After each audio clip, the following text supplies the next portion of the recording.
New roads were a driving force behind National's election campaign. They made it into government, so today behind the podium, and building 15 new roads of national significance across New Zealand. The coalition confirmed the government will get cracking on those roads of national significance. They're mostly spread around the upper North Island, like the alternative to the Brynderwyns and Aotearoa's most expensive roading project, Mill Road. There's also the second Mount Vic tunnel in Wellington. But it was revealed by the Herald last month, transport officials had advised National it had undercooked its campaign costings by half, leaving a $24 billion hole. You undercooked your campaign costings by $24 billion. So the response to this is my official report was undercooked. And do you think he's going to take some kind of responsibility and go, we'll find that out? Or do you think he's going to farm it off? Let's see. I reckon underneath the podium, he's got his lollipop. I think that where it lives for when times get tough. I wasn't going to bring this up, but you've brought up underneath his podium is a milk crate that he's standing on. But look at that wee lad's face. Look at how hurt he is by this question. Who do I report for bullying? You and me. Who is this reporter that's bullying him? Report him to us. Give us a call, Simeon. $1 billion. No, there's a range of estimates in terms of what the costings will be. National in opposition was really irresponsible and a bit reckless. They made these announcements and it's just not deliverable to both spend more money on infrastructure and reduce taxes. National has now worked out it needs more money for roads. I can confirm that we will not be increasing Fed or RUC in this term. It's delaying the pain at the pump. So they're not going to increase those, but they're going to add on road user charges or higher. You know, it's like, and look, you know how we've been saying to you, and we've done clips on this that are basically look out for the infrastructure privatization that's coming. This press conference, in fact, I had some queued up. We probably won't get to it. They literally say we'll be seeking money from third parties. Like, it's not even that they're saying it. They mention PPPs and road tolls. That, like, we've been saying this to you guys for a month, and now they got to that point of hint, hint, hint, hint, hint. They're overtly saying PPPs. They use that from the podium today. They did say third-party financing. They did say tolls. They're now not skirting around the edges. They're now overtly saying PPP. They're now overtly saying third-party finance. They are now overtly saying tolling. So it's exactly what we've been talking about for a month, Joey. More privatization. Yeah. Yeah. We can't do anything ourselves. We've got to get, like, was transmission gully not a big enough lesson? Yeah. Like, that came in twice as expensive as it was supposed to be, and it required so many repairs, and basically the government having to go to court to force this company to do a decent job, and now they've quit the country. Like, if that's not just an education of this is a fucking dumb idea, then I don't know what is. All right. Like, we'll if we can't do it, then don't do it.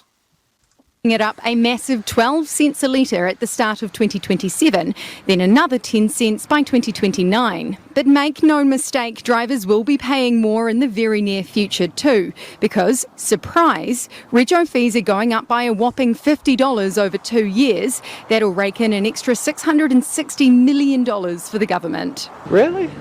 Shit. Ridiculous, really. No, for me, it's just a money-making scheme. Putting other costs on drivers. It's all coming out in the wash. No, the reality is we committed to not increasing Fed and RUC. We're not doing that.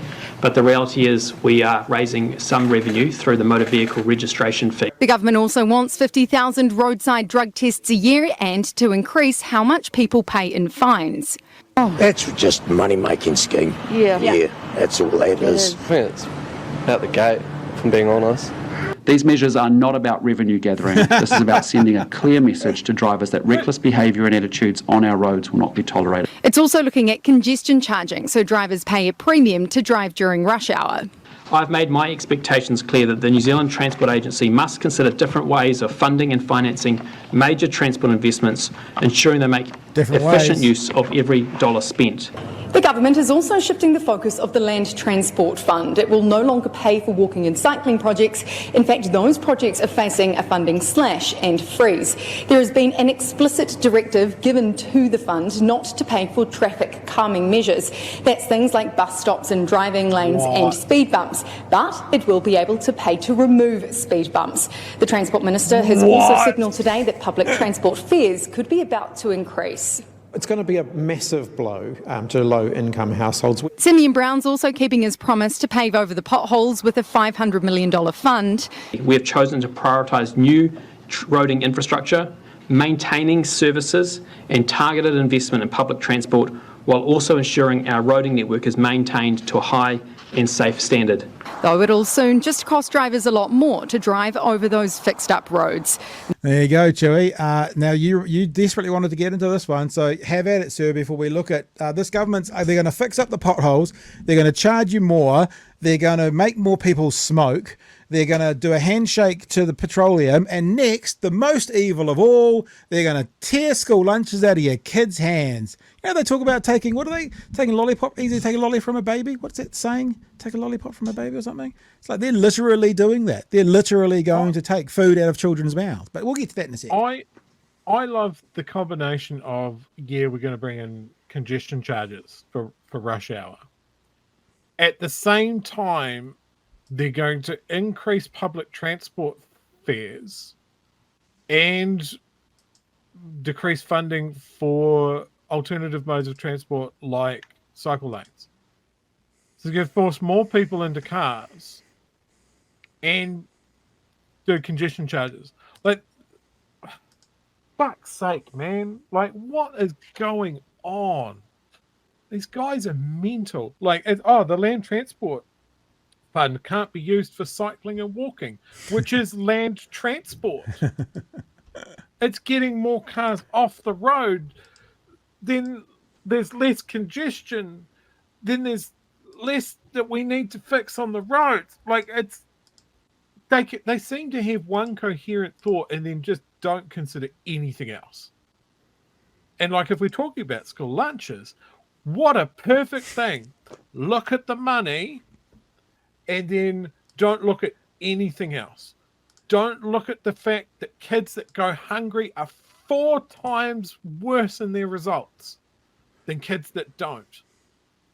So there we go. We'll just target this generation, so we'll get poorer results, poorer outcomes, and it'll be because they're poor.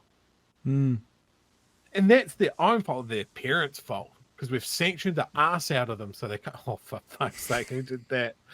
Oh, well done.